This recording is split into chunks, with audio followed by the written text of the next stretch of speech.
ভেবেছো মনে পড়বে না? আরে পড়বে পড়বে, আজ না হোক কাল না হোক এক যুগ পরে হলেও তোমার আমাকে মনে পড়বে। আর সেদিন খুব আফসোস নিয়ে বলবে যে হ্যাঁ, ছিল একজন বেহায়া যে সত্যিই চাইতো আমার তোমার থেকে। সেদিন তোমার কাছে সব থাকলেও আমি নাও থাকতে পারি, আর সেদিন তুমি খুব করে আমাকে চাইবে, আর চাইলেও সেদিন খুব দেরি হয়ে যাবে আমাকে পাওয়ার জন্য।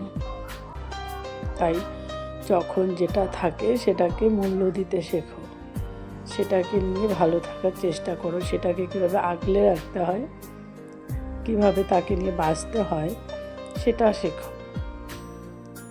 তো আজকে লাঞ্চ থালায় ছিল ডাল, পটল আলুর সবজি, মাছের মাথা দিয়ে মুড়ো ঘন্ট। যদিও আমি ডালটা পরে খেয়েছি, যেহেতু পটল আলু সবজিটা আমি এবছর প্রথম খেয়েছিলাম, তো আমার খুব ভালো লেগেছিলো, তো সেটা দিয়ে আমি ভাত খেয়েছিলাম।